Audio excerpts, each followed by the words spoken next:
Maternidade real, o que ninguém te conta sobre gestação, parto, pós-parto e amamentação.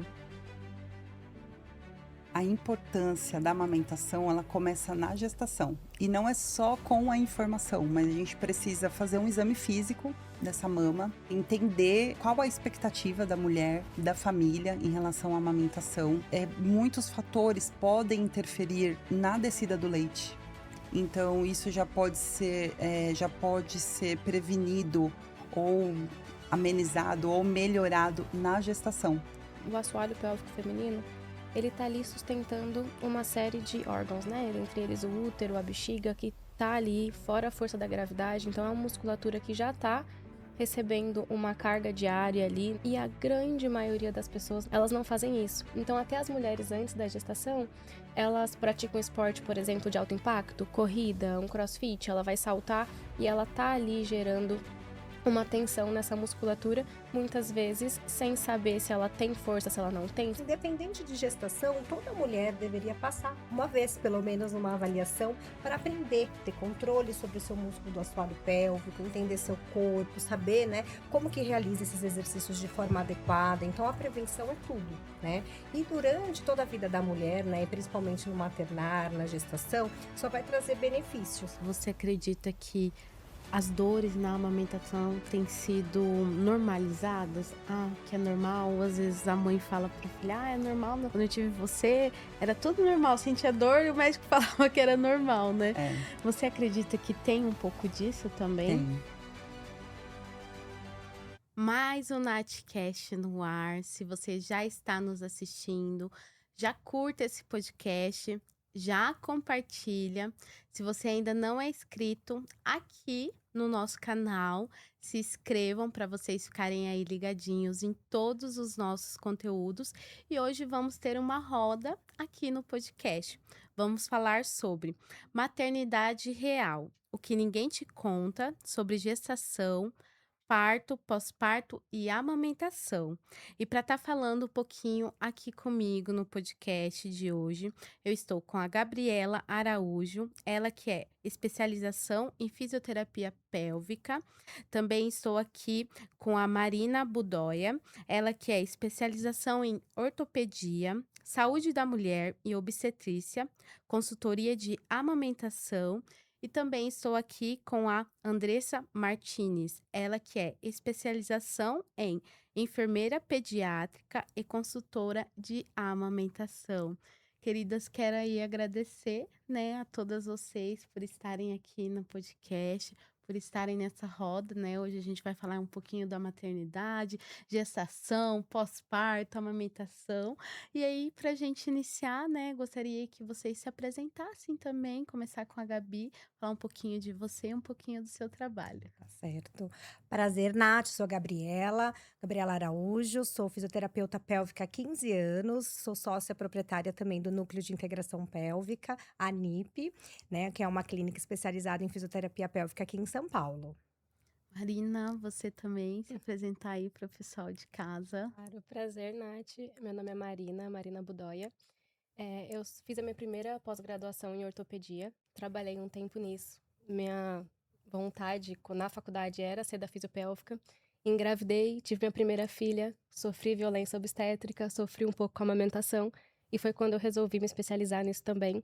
E aí eu fiz a pós em saúde da mulher, obstetrícia, o curso em consultoria de amamentação para ajudar as mulheres Uhum. num contexto geral mesmo, desde Sim. o começo da gravidez, o puerpério. E hoje eu sou mãe de 2, então trabalho com saúde da mulher já tem 4 anos, na ortopedia já faz uns 8. E é isso, trabalho a domicílio atualmente. Legal. Andressa, se apresente aí também, né, para o Eu pessoal de casa. Prazer em estar aqui, uma honra.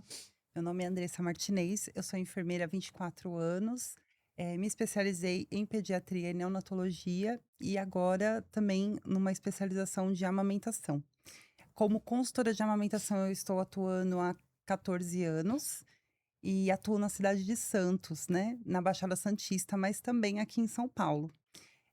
Tenho 4 filhos Só. e, assim, eh, também implantei uma linha de cuidado em aleitamento materno dentro da prefeitura de Santos. onde eu capacitei 1.500 profissionais na amamentação para que as mães dentro do SUS também tivessem esse atendimento especializado e atuo com a laser terapia também. Legal.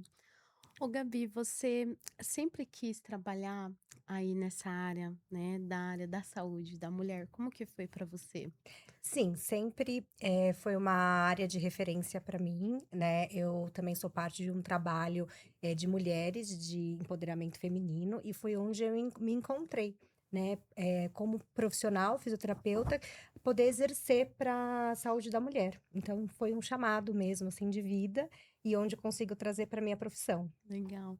Ô, Gabi, é normal durante a gestação a gestante perder urina ou também, né, no pós-parto? É normal? Não é? É mito? O que que você pode falar sobre isso? Claro, não é normal, perder urina em nenhuma etapa da vida da mulher, muito menos na gestação, no pós-parto, é comum de se acontecer, mas a gente não pode normalizar, né, esses sintomas, então a mulher precisa entender que isso pode estar acontecendo por diversos fatores, né, então a sobrecarga do peso do bebê, as alterações biomecânicas, as alterações ali, diretamente em relação a hormônios locais, então tudo isso vai fazer uma propensão que isso aconteça, né, mas nem na gestação, nem no pós-parto, isso é para acontecer, né. Então se você já tem um sintoma ou até mesmo como modo de prevenção, a fisioterapia pélvica ela pode ser um recurso, né. Então se você quer prevenir, quer tratar, então procure um fisioterapeuta pélvico. Legal. Ô, Marina, e você, né, comentou ali um pouquinho que você passou por a questão da violência. Isso te ajuda hoje você também a trabalhar isso com as mulheres na gestação?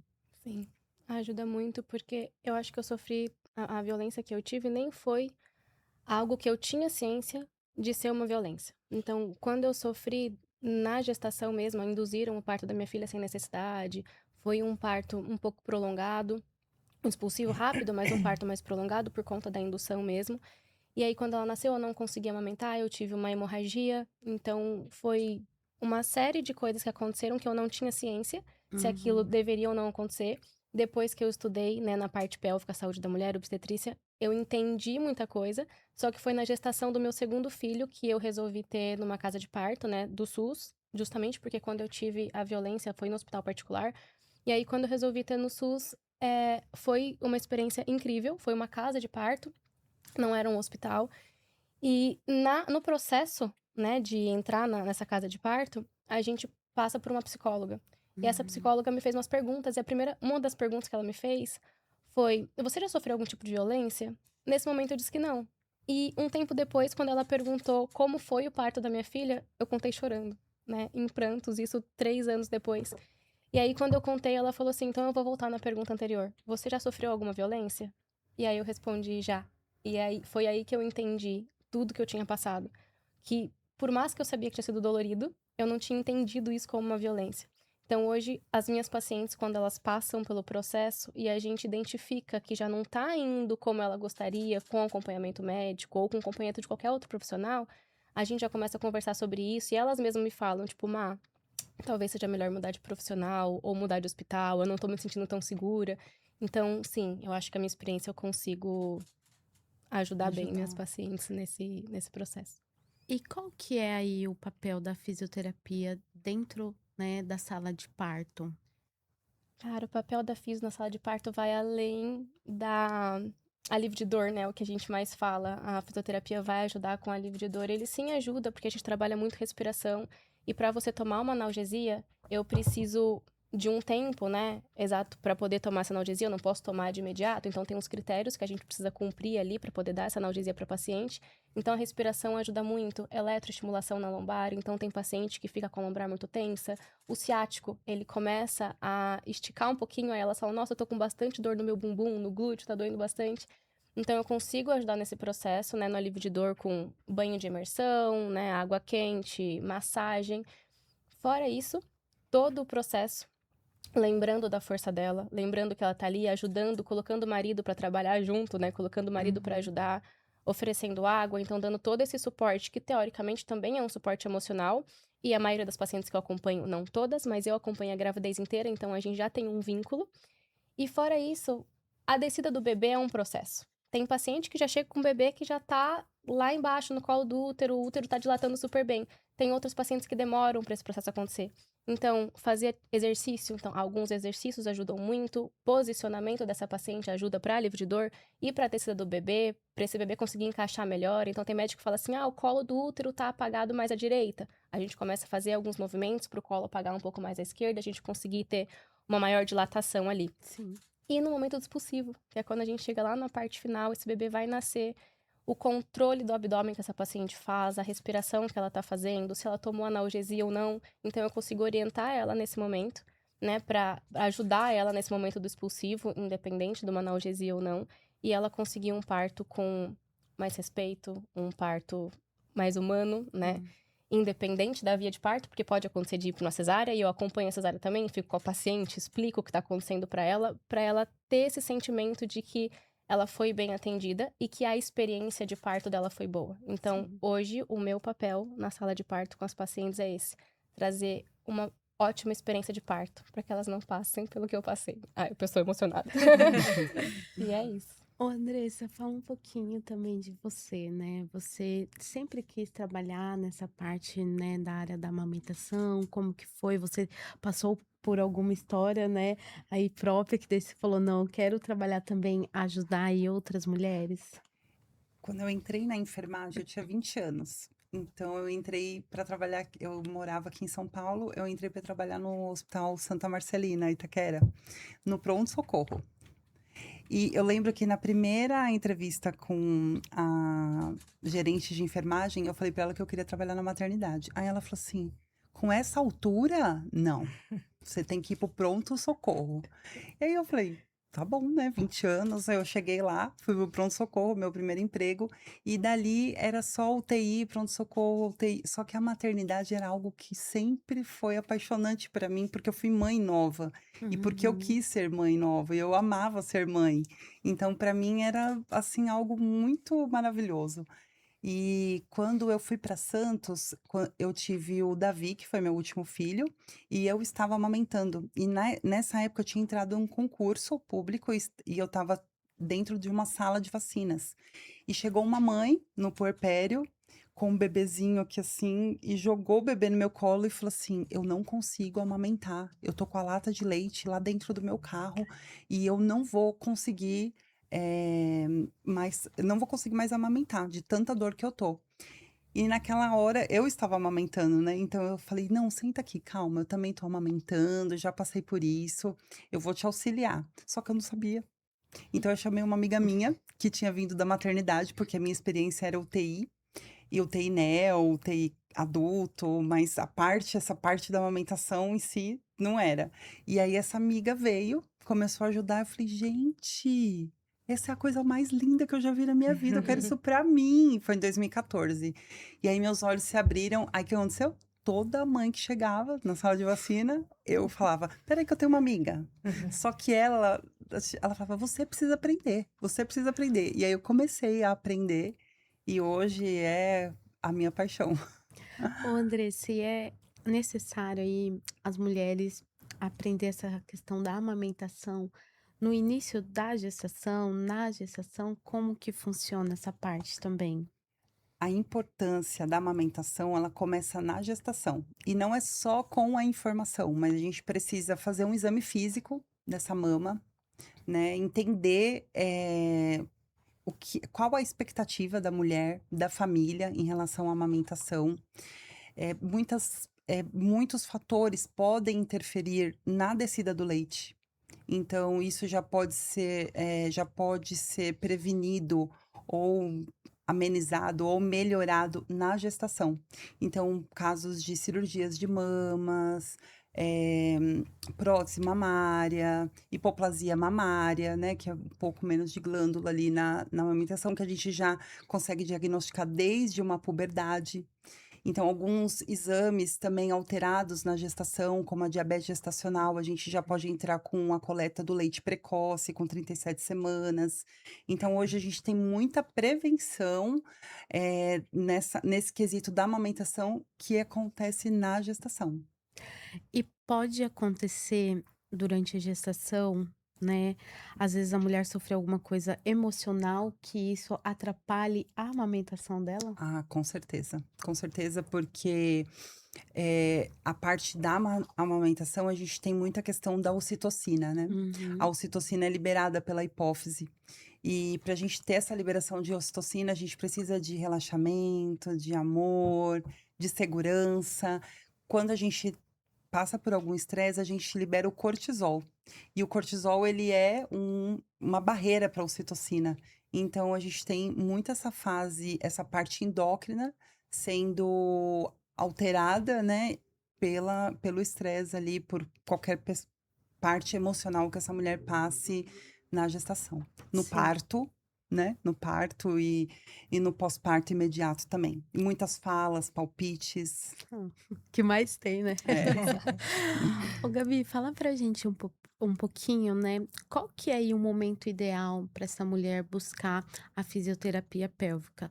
Antes da gestação, na gestação, no final da gestação, no pós-parto, ou quando só aparecem os sintomas? O quanto antes é importante a mulher ter o contato com a fisioterapia pélvica, né? Quando ela tá grávida, isso vai trabalhar o corpo dela como um todo, dando consciência corporal, consciência pélvica, prevenindo, tratando dores, incontinência urinária, disfunções sexuais, né? São as dores nas relações, né? Mas independente de gestação, toda mulher deveria passar.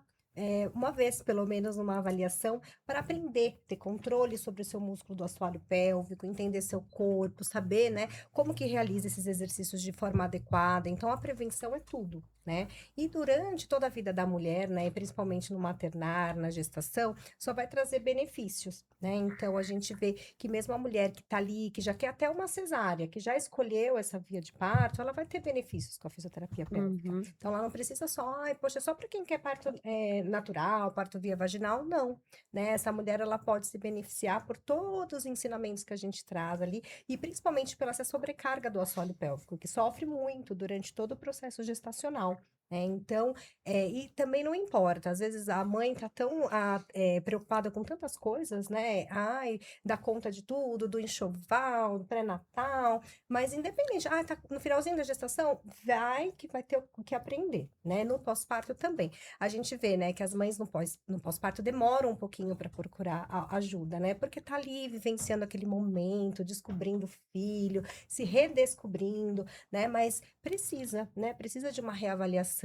ali no pós-parto para quem passou até por um parto vaginal, Uhum. principalmente, e buscar auxílio, né? Então a gestação já traz tantas transformações, né? E a fisioterapia vai ajudar a passar por essas transformações de uma forma mais segura, né, com qualidade de vida. Então é fundamental, né?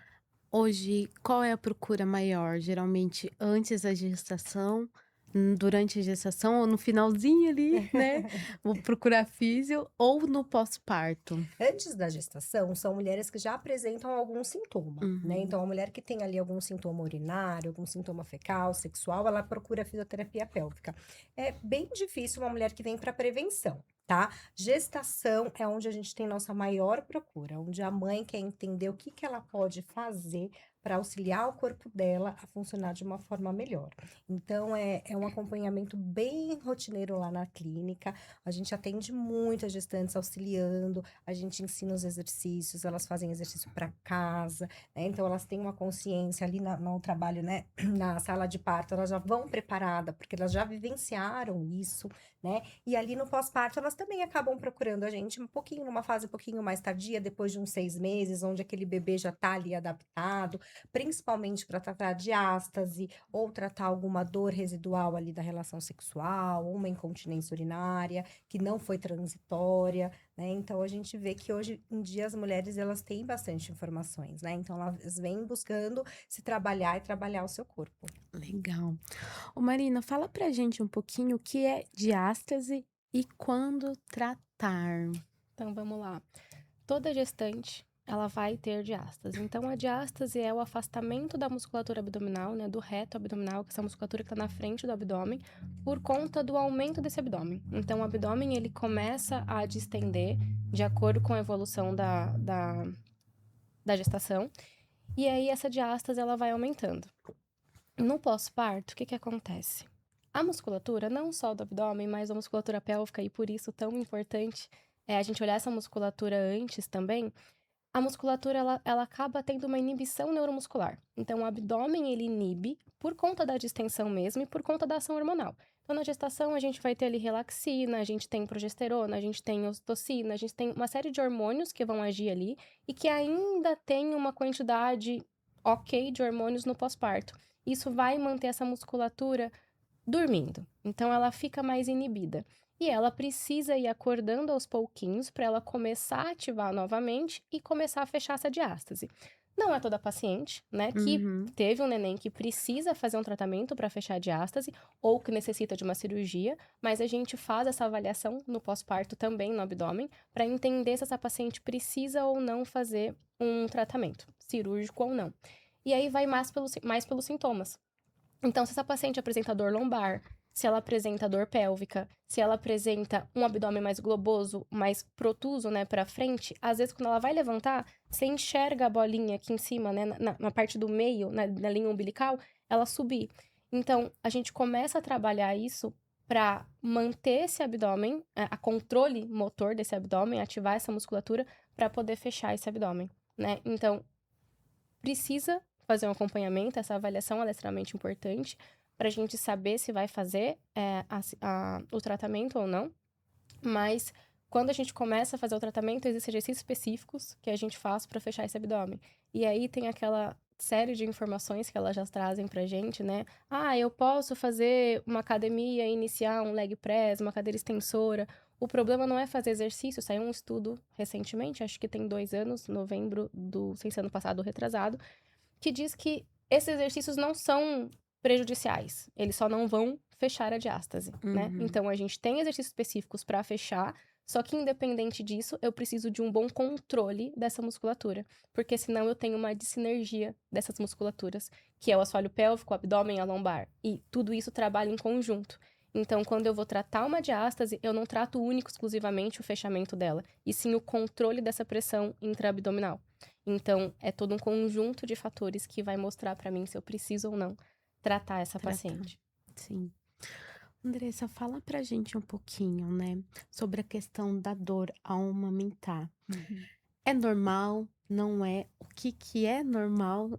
Até que ponto a dor é normal ali, né? Uhum. A gente, há muitos anos atrás, né, a gente ouvia que a gente precisava esperar calejar.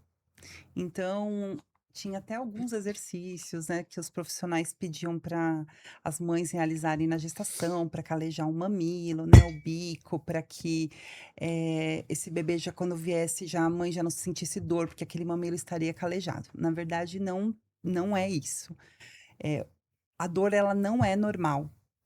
A dor, ela é comum. Muitas mulheres sentem essa dor para amamentar, mas não é normal. Sentir dor para amamentar significa que tem algo errado. E esse algo errado, por muitos anos também, a gente olhou só para a mãe. Então, porque o mamilo dela é invertido, porque o peito dela é isso, porque ela não quer, porque. E aí, hoje também, a gente tem um olhar para o bebê. Então a gente olha a mãe, a gente olha o bebê e a gente olha a díade, né? Então o bebê também ele pode ter uma retrognatia, um queixinho mais para trás, ele pode ter um freio lingual alterado, ele pode ter uma disfunção oral, ele pode ter um torcicolo congênito, pode ser até uma questão de posicional, um estresse ali do parto do bebê mesmo, e a gente tem ali uma pressão intraoral causando essa dor. Então, eu sempre falo para as minhas pacientes, o normal é uma sensibilidade no começo. Então, assim, se você Uhum. contar 5 segundos e passar, é uma sensibilidade. Agora, passou os 5 segundos, você tá fechando o olho, você tá apertando, você tá com medo da próxima vez que vai amamentar. Isso não é normal, ninguém merece passar por isso. Existe uma solução para isso. E a gente precisa falar sobre isso, porque as mulheres ainda falam uma para outra: calma, vai passar, espera 15 dias. Ó, o meu passou, eu usei tal coisa, eu usei aquilo. Só que cada dor tem um diagnóstico. E para cada diagnóstico existe um tratamento dentro da amamentação. É isso que eu ia te perguntar. Você acredita que as dores na amamentação têm sido normalizadas? Ah, que é normal, ou às vezes a mãe fala para a filha: "Ah, é normal quando foi, né, na sua gestação, quando eu tive você, era tudo normal, sentia dor e o médico falava que era normal", né. É, Você acredita que tem um pouco disso também? tem muito de olhar para o outro, né. Eh, "Olha, eu amamentei até sair sangue e continuei. É o Nossa. melhor para o seu filho". Não, a gente não pode. Então, assim, a gente precisa respeitar. Eu cheguei uma vez na casa de uma paciente que quem me contratou foi o esposo, porque ele entendia que era muito importante que ela amamentasse. E ela aceitou que ele me contratasse, ele que fez toda a contratação. Quando eu cheguei, ela me olhou assim, ó, com uma cara de raiva. Aí eu falei: "Acho que ela não queria que eu estivesse aqui". E aí quando eu cheguei perto dela, ela falou: "Você não vai me fazer sentir dor, né? Você não vai encostar, você não vai me obrigar a amamentar". Falei: "Calma, não vim pra isso". Então eu acolhi ela, descobri a causa da dor. A gente Eu falei: "Vamos dar uma pausa". Quando eu falei isso: "Vamos dar uma pausa na amamentação", ela se apaixonou por mim. Ela falou assim que aquele dia ela queria Uhum. sair, né, assim, pulando, porque as pessoas só queriam obrigar ela a amamentar. Então eu ensinei uma outra forma de alimentar o bebê e a gente conseguiu resolver. E hoje ele já tem uns 2 anos e meio e ela continua amamentando. Olha só, né. Eu falo que às vezes é pouca informação, às vezes é muita informação, às vezes, né, vamos se dizer, os palpiteiros de plantão, É, que a mulher acaba, às vezes, até traumatizada sem acontecer aquilo, né. verdade. Sim.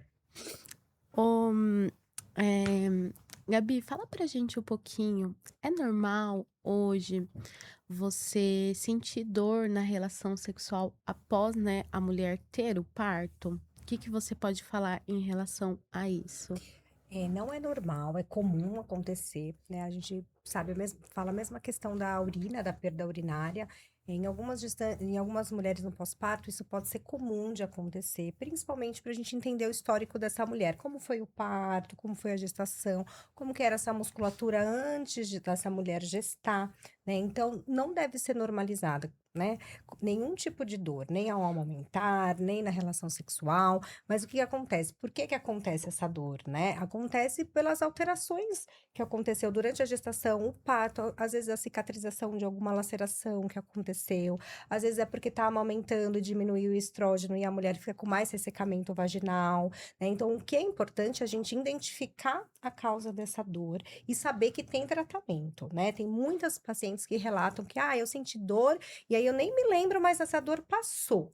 Né? Então, a gente sabe que ela pode ser transitória, mas a partir do momento que ela afeta a qualidade de vida do casal, né, a autoestima, a mulher precisa buscar tratamento. E a fisioterapia tem diversos recursos, né, baseados em evidências, que vai trazendo, né, a restauração da funcionalidade desse assoalho pélvico, né? Entender o que está acontecendo. Porque às vezes, não, eu tenho uma fraqueza de assoalho pélvico. Não, às vezes esse assoalho pélvico está muito tenso, ele não consegue relaxar, né, tem pontos de tensões, né, que nem a gente tem aqui nessa região, a gente também tem naquela região. Então a mulher precisa entender, né, o que está acontecendo com o seu corpo e saber que a físio vai ajudar ela a entender isso, ela buscar tratamento e o quanto antes ela busca esse tratamento, melhor vai ser, né? Mais resultados ela vai ter, maior qualidade de vida, né? Mais uma vez, a mulher precisa olhar para si, né? Porque depois que ela é mãe, ela também ainda é uma mulher, né? E ela tá ali se redescobrindo como mulher, e se redescobrindo a sexualidade. E a fisioterapia também trabalha muito a saúde sexual. Explicar para Uhum. a mulher qual que é o ciclo de resposta sexual feminino, quais são as posições que são mais confortáveis, como melhorar a lubrificação vaginal. Então, é um tratamento bem recomendado.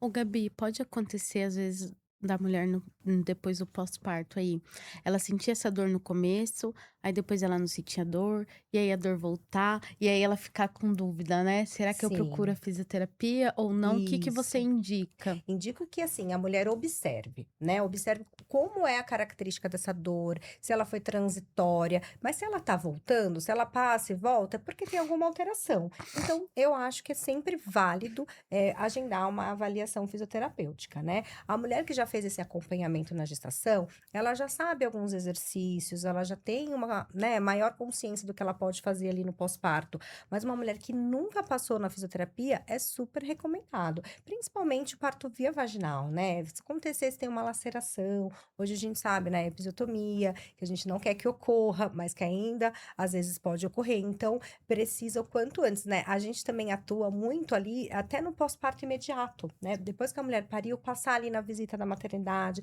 já avaliar, já dar as orientações de medidas analgésicas, mais, né, prontamente para ela já fazer em casa, isso também já vai auxiliando. Então, assim, quem pode é o investimento que vai melhorar muito a qualidade de vida. Eu acho que já até antes da gestação, né, a mulher já Exatamente. deveria passar. Sim, sim, todas as mulheres e todos os homens também, Aham. viu, Nath? É importante reforçar. Todo mundo tem assoalho pélvico, né? E Sim, todo mundo precisa se cuidar. legal. Marina, fala pra gente um pouquinho, né, qual que é a relação do assoalho pélvico, gestação e puerpério e por que é uma musculatura importante aí de ser tratada?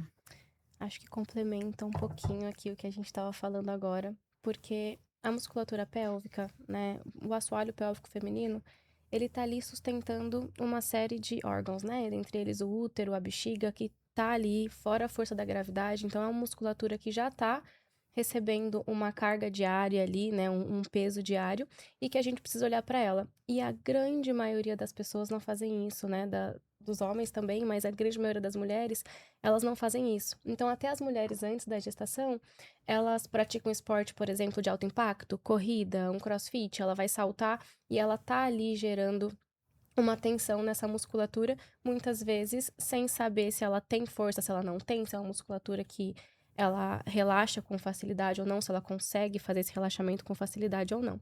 E quando a mulher passa a gestar, esse abdômen ele vai crescer e ele vai aumentar ainda mais o peso tirando ainda a ação hormonal, que também vai agir ali na parte da bexiga, podendo trazer também incontinência urinária, não só em relação aos hormônios, mas em relação ao peso também, a esse assoalho pélvico não fazer uma sustentação como ele deveria daquele órgão e daquela região.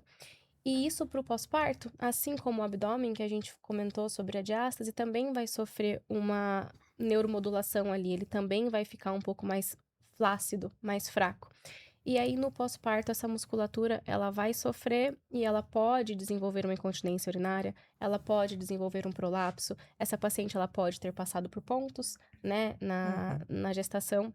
E esses pontos podem gerar alguma condição uroginecológica, né? E essa musculatura, ela precisa ser vista como algo importante hoje, assim como qualquer outra musculatura do corpo feminino, porque a gente sabe hoje que essas condições é o que traz a mulher ficar insegura também, porque traz insegurança para a relação sexual, se ela tem um prolapso, se ela tem dor, ela tem insegurança de engravidar de novo, ela tem insegurança de praticar um esporte de alto impacto, porque ela perde xixi quando ela vai fazer uma corrida, por exemplo. E aí, às vezes, ela tem tanto medo de procurar ajuda, né? E aí ela não sabe que Uhum. pode procurar ajuda e que existe tratamento para isso. E o tempo vai passando até que essa mulher começa a usar uma fralda, por exemplo, porque tá com uma incontinência urinária. E aí ela deixa de ter uma vida social. Então é algo que impacta diretamente na saúde da mulher. Então, sim, eu acho que a gente precisa olhar essa musculatura com mais cuidado, passar essa informação de que as mulheres precisam fazer uma avaliação independente de uma gestação, independente da via de parto, né? E trazer isso para a vida dela, porque esse controle abdominal, esse controle da musculatura pélvica vai ajudar essa mulher não só na relação sexual, né? Porque uma musculatura pélvica forte, ela também traz mais prazer. Então, a mulher ela pode olhar por esse lado também, não só pelas doenças, pela incontinência urinária, por exemplo. E isso tudo vai trazer melhor qualidade de vida para ela, inclusive numa academia, né? Fazendo uma atividade física, colocando uma pressão abdominal da forma correta, controlando essa pressão abdominal, controlando o diafragma, o assoalho pélvico e trazendo o melhor controle desse corpo para ela e diminuindo riscos dessa paciente desenvolver alguma doença uroginecológica. Legal. Andressa, fala pra gente um pouquinho, eh, a questão do estilo de vida dessa gestante, da mãe, e a alimentação pode aí interferir na questão da amamentação? É, a alimentação é uma coisa muito importante desde antes da gestação, né? Então, quando a mulher está tentando a gente sabe que muitos alimentos, eles são inflamatórios para o organismo, né, para o endométrio. Então, faz muita diferença já para fertilidade, mas na gestação também. E na questão da amamentação, a grande dúvida das mulheres é sobre a cólica, né? Uhum. Então, será que o que eu comer vai dar cólica no bebê? O chocolate, né? Chocolate, né? Às vezes o refrigerante, ali o feijão. E na verdade, a gente sabe que não existe nenhum estudo que comprove que o alimento vai causar cólica no bebê.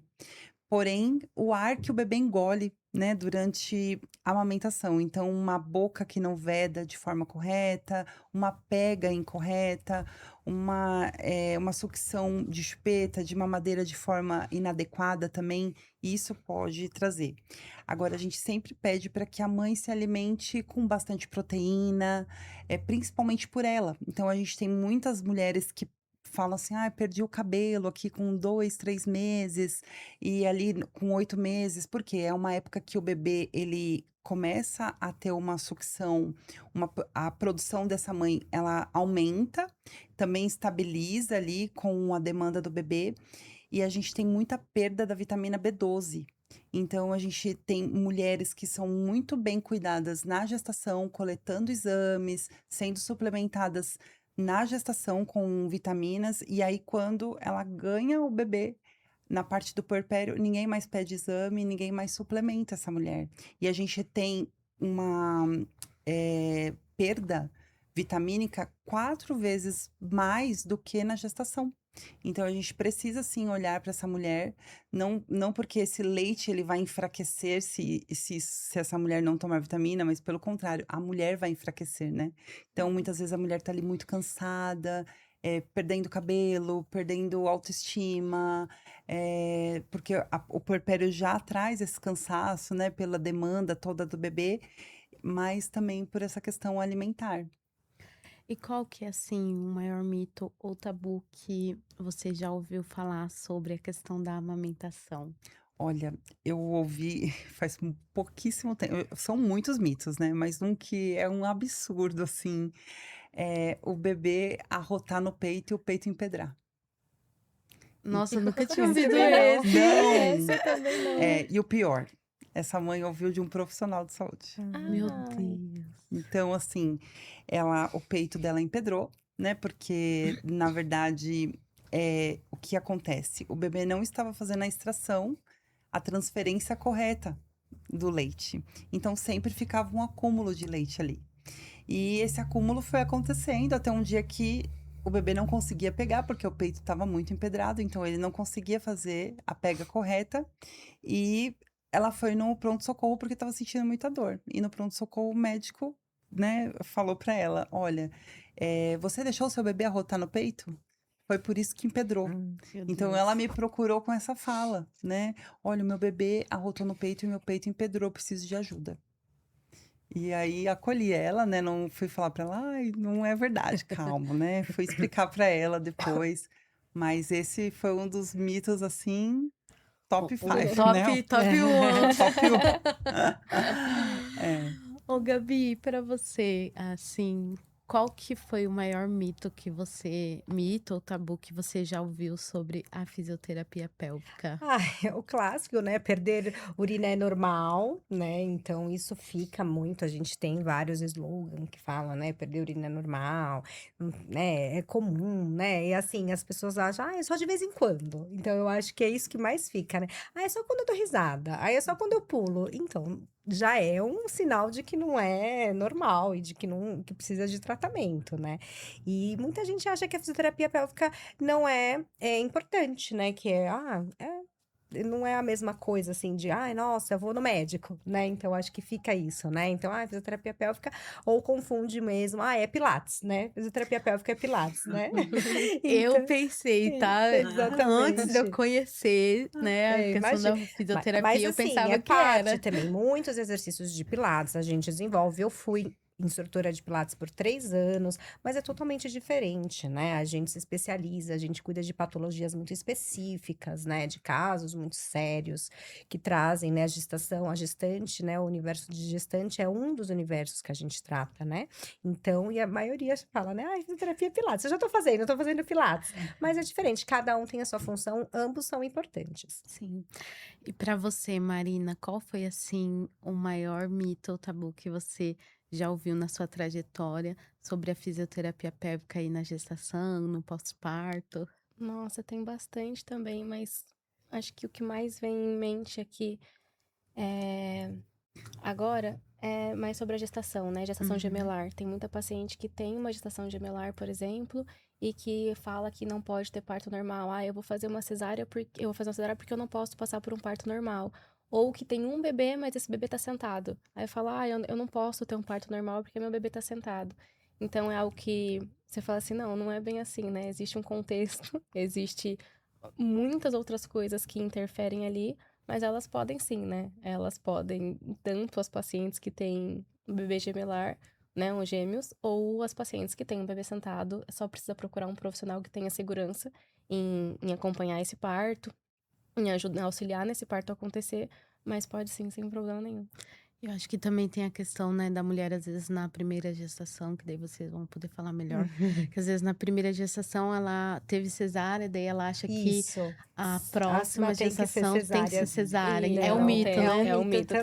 também. Lógico que tem um tempo, intervalo recomendado ali entre um parto e outro, até por segurança do próprio útero e tudo mais, mas é um mito. E outro mito também que eu lembrei agora é que fisioterapia pélvica é só para quem quer parto vaginal, né? E foi que a gente já trouxe, né? Que traz Uhum. inúmeros benefícios, né? Para a mulher, ganho de consciência pélvica corporal, prevenção de incontinências, dores musculares, né? Legal. Andressa, fala um pouquinho pra gente, né, hoje, qual que é o seu maior aí desafio de você trazer essa consciência sobre a questão da amamentação, né, para essa gestante, para o companheiro dela, ou às vezes para a rede de apoio que está acompanhando ela, que muitas vezes, né, não é o parceiro também, tem as mães Uhum. solo. O que que você pode falar, né, do seu desafio aí no dia a dia? O desafio é a comparação. Acho que a comparação é o maior desafio que hoje a gente tem, não só na amamentação, mas em toda a parte da maternidade em si, da criação dos filhos. Então, sempre fazer essa comparação. Eu tenho um grupo VIP de mães que eu atendo, é um grupo no WhatsApp de 190 mães, e o que eu mais vejo lá é essa comparação. Então, eh, eu não consegui amamentar, eu não tive leite. Olha, toma isso que dá certo. Só que você não sabe qual é o contexto daquela mulher, né? Ela tem algum fator de risco para que aquilo aconteça? Eu senti dor para amamentar, usei tal pomada. Mas aquela dor para amamentar dela pode ser diferente do que é o da outra. Então, assim, a comparação é, é o maior desafio hoje dentro da minha área, porque eu olho sempre cada mãe, cada bebê ali de forma única. Então, não existe um protocolo engessado que a gente coloque para todas. É assim, é dessa forma? Não. Existem inúmeras formas e a gente precisa olhar individualmente para cada um. Sim. Eu acho que também tem a questão, eu um pouco, né, da rede social, dessa Sim, parte, né, muito, que muito. eu acho que também a rede social, ao mesmo tempo que ela ajuda, ela pode não ajudar tanto, né? Eu Sim, acho que é tanta informação que a gente é, não sabe se muita informação é boa ou se pouco, né? é, E também você falou da questão da comparação, eu acho que a rede social também ajuda muito a mulher, muito. principalmente acho que nessa parte da amamentação, se culpar, ai, tal pessoa tá tendo uma amamentação tão tranquila, tão linda, flores, né, a É. rede social, e às Você vezes ela tira não 50 consegue, né? ml de leite, eu só tiro 10. Fulana aposta que tira vários saquinhos de leite, tem um estoque enorme, eu não tenho nenhum. Então, hoje a gente também tem muito isso na amamentação. O estoque de leite, ter leite para o marido ofertar à noite. Então, ela tem muito, eu tenho pouco, é um desafio. Ô, Gabi, para você, né, hoje, qual que é o seu maior desafio em relação a falar, né, sobre a importância da fisioterapia pélvica aí na gestação, durante a gestação, no pós-parto, né, depois do pós-parto também, o que que você pode falar? Eu acho que você já trouxe bem, Nath, a questão das multi-informações, muita informação, e às vezes informações que não são baseadas em evidências, informações, muitos profissionais que às vezes não são tão qualificados, muitas fontes que não são tão seguras. Então, eu acho que tem que saber aonde você vai, com quem você vai se tratar, com quem você vai cuidar, né? Então, ao mesmo tempo que é muito bom, porque é um modo de divulgação, né? Por exemplo, o Instagram, as redes sociais, né?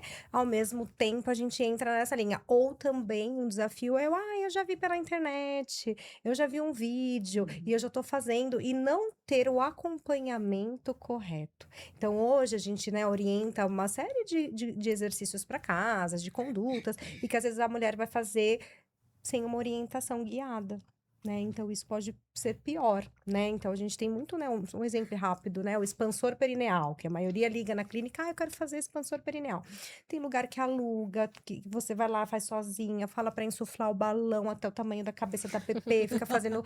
E isso é uma informação errada. E que se você não tem acompanhamento assertivo, você vai estar fazendo mal, né? E o exemplo muito, né? Eu sou mãe também, mãe de uma menininha de 3 anos da Serena, e para mim foi muito desafiador amamentar.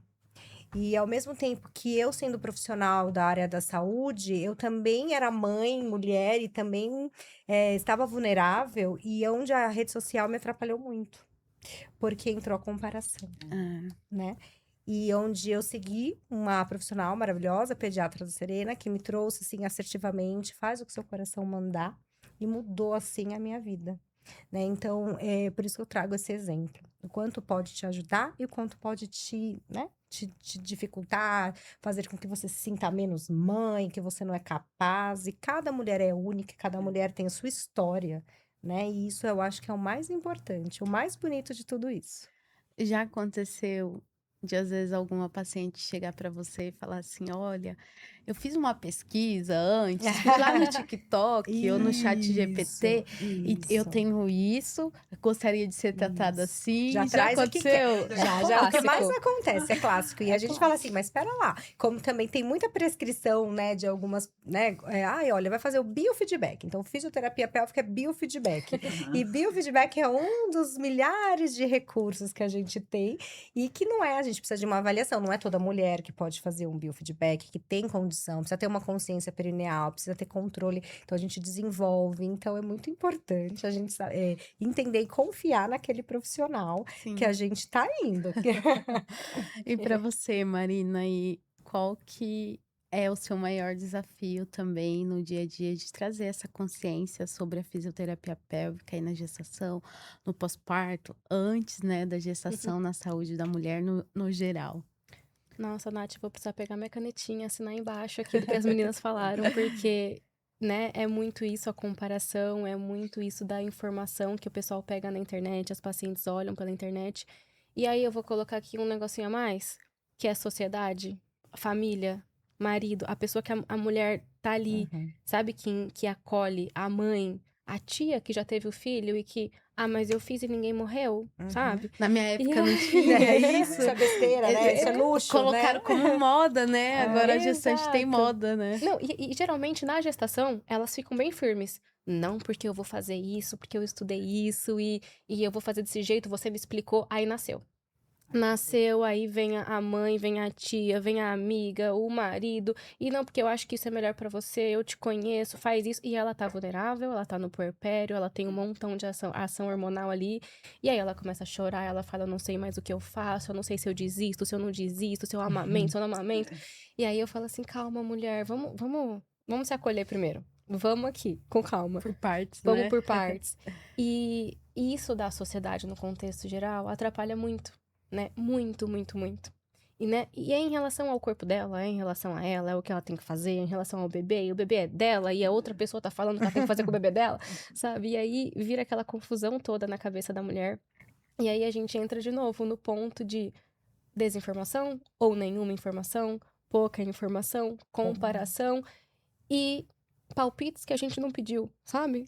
Eu não tô pedindo, galera. Eu não tô pedindo, não precisa. E é aquela pessoa que tá ali com você, né? Que você quer ouvir, porque é sua mãe, né? É um parente próximo, é alguém que você escuta e que, teoricamente, você acredita. E aí entra no conflito. Ah, mas eu estudei isso, mas ela disse isso. O que será que eu faço? Porque de fato meu bebê não dorme, porque de fato eu tô com dor, sabe? Então, eu acho que essa é de fato uma dificuldade muito grande. Então, eu vou ter que assinar embaixo e só completar com o que elas falaram, porque isso é um desafio muito grande. Eu acho que para qualquer profissional da saúde hoje em dia, esse deve ser o maior desafio mesmo. Acho que é, às vezes, muita informação, né? A gente fica até. O que que é certo? Eu falo, gente, às vezes é tanta informação que o que que é certo e o que não Já é. não sabe mais, Exatamente. né? Ninguém sabe A mais, gente né? fica assim até perdido, né? Em quem eu Em acredito? quem eu Eu acredito. passei tem paciente que passa em 3 profissionais. É. Aí, assim, eu fui com a sua cara. Então, eu vou acreditar no que você tá me falando. Porque eu Isso. gostei de você, eu tive uma conexão, entendeu? Aham. E é isso. Eu já tive paciente que falou assim, ah, depois que você me falou, eu fui pesquisar. Tipo, ela foi confirmar se o que eu tava Sim. falando era É verdade. verídico, né? Meninas, pra gente encerrar, né? Gostaria que vocês deixassem uma mensagem, né? Para as mulheres gestantes, mamães, que tá em parte, né, de amamentação, ou que ainda tá gestando, já tá no pós-parto. O que que vocês poderiam, né, deixar de mensagem? E também a rede social, né, de vocês, onde o pessoal pode estar procurando também. A gente vai começar com a Gabi, depois a Marina e depois a Andressa. Tá certo. Então, para as mamães, para quem está no pós-parto, para as mulheres, que vocês possam ouvir, né, a voz de vocês interna, o coração de vocês, que vocês possam buscar o que faz propósito na vida de vocês e sejam felizes e saibam que, né, ser mãe é uma das melhores coisas da vida, que me aconteceu também, e eu desejo que cada mulher, cada mãe, cada puérpera que tá aí possa ter bastante acolhimento, saber que, né, vai ser uma mãe maravilhosa e saber que a fisioterapia pélvica só tem recursos maravilhosos para cuidar de vocês, do seu corpo, fazer que você tenha uma qualidade de vida ainda melhor. Você, Marina. São as coisas da rede Ah, é social, verdade, né? é verdade. Então, eu vou passar a rede social aqui da clínica, da NIP, né? Uhum. nip.integração pélvica, e a minha é fisio.gabriela Araújo. Legal, Gabi. Bom, eu queria dizer para as mulheres que vocês não estão sozinhas. Nunca, nunca, nunca. Eu acho que tem muito profissional bom, tem muito profissional que dá para você confiar, que dá para se embasar, que dá para seguir e trazer junto com você para gestação, para acompanhar parto, pro puerpério, para amamentação. A gente tem solução para tudo isso, né? Não sintam vergonha de procurar ajuda, né? Se tem dor na relação sexual não é normal. Incontinência urinária não é normal.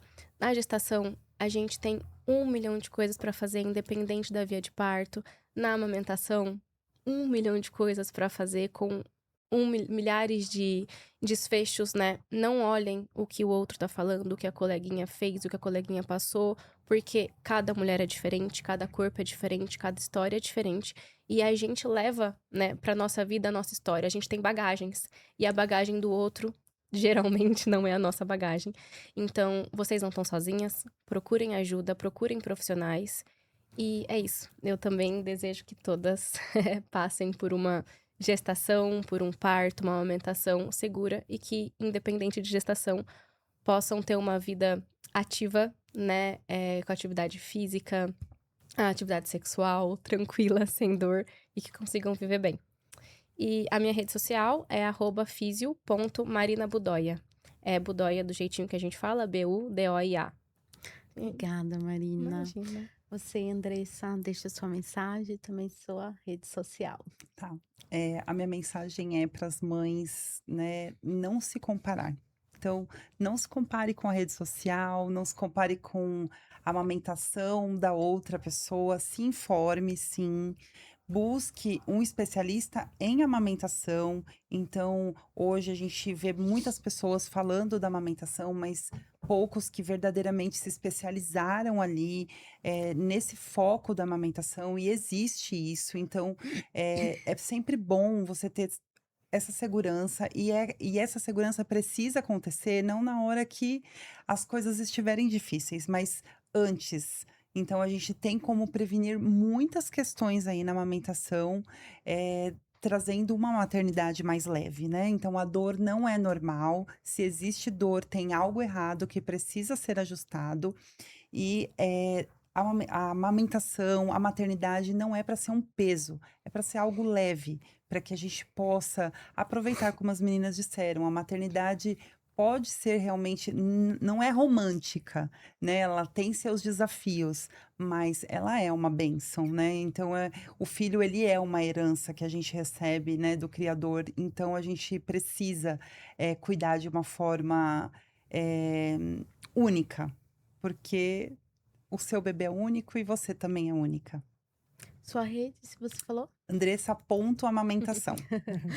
Meninas, quero aí, né, agradecer a todas vocês por estarem participando aqui nessa roda, falar um pouquinho do trabalho de vocês, da importância. Eu falo que quanto mais a gente fala sobre isso, traz mais consciência e informação aí para as mulheres gestantes, companheiros e rede de apoio. Então, quero agradecer aí a todas Obrigada. vocês. Obrigada, Obrigada Nath, pela pela honra. oportunidade. E se você chegou até o final deste episódio e ainda não curtiu, deixe aqui a sua curtida, deixe o seu comentário o que vocês acharam do podcast de hoje. Se você ainda não compartilhou esse conteúdo, compartilha. Se você ainda não é inscrito aqui no nosso canal, se inscrevam e eu espero vocês no próximo Nightcast.